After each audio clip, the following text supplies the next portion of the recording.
Once you finish with tracking your spending habits, it's time for step number 2, that is creating a budget for yourself. So now that you know where your money goes, you can ask yourself, am I happy with this? Am I happy with the way that I'm spending money right now? Is this okay for me? Or perhaps I would like to strive to something else, something different? Another thing that I already mentioned in the previous lecture is to make sure that the week or the month that you choose is your typical regular week. So not the week that you go on vacation or the week that perhaps you get sick and you've been laying in your bed all that week, so you don't go out at all. So make sure it is a regular, typical week for you where you do the things that you would normally do most of your time.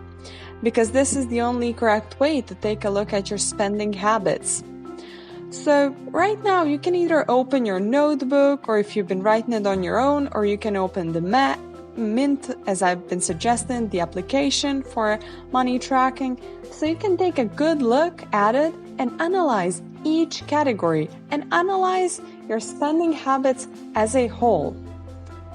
So important. Am I happy with it? Is there something that I would like to change? Well, it is time to create a budget. So ask yourself, do you want to save money for that vacation? Well, how much money would I have to put aside? Where can I find that money? Well, perhaps instead of buying a new water bottle every day, I could perhaps start carrying my own with me. So ask yourself, what would your ideal budget look like? The one that would make you happy.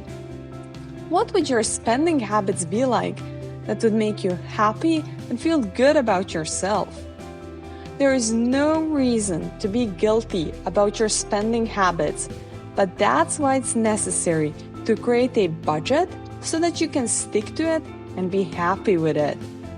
You will not be able to stick to it 100% every day of the month, but even if you stick to it at least 80% of your time, you're still making incredible progress. Decide on what your goals are, on what your surroundings are, and then create a budget.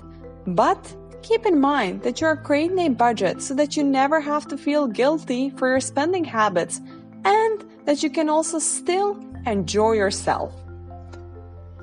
In this budget, you should decide how much money do you want to spend monthly on each category. So for example, how much money do you want to spend monthly on groceries? How much money do you want to spend on the rent, on your clothes, on new toys, etc., etc.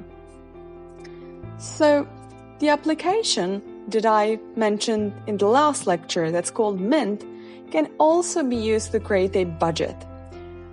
One thing that's very, very important is to write down your budget clearly enough so that you can understand it, and make sure that you remind yourself often, even daily, of what your budget is, and then again, track your spending and make sure that you're still within that budget.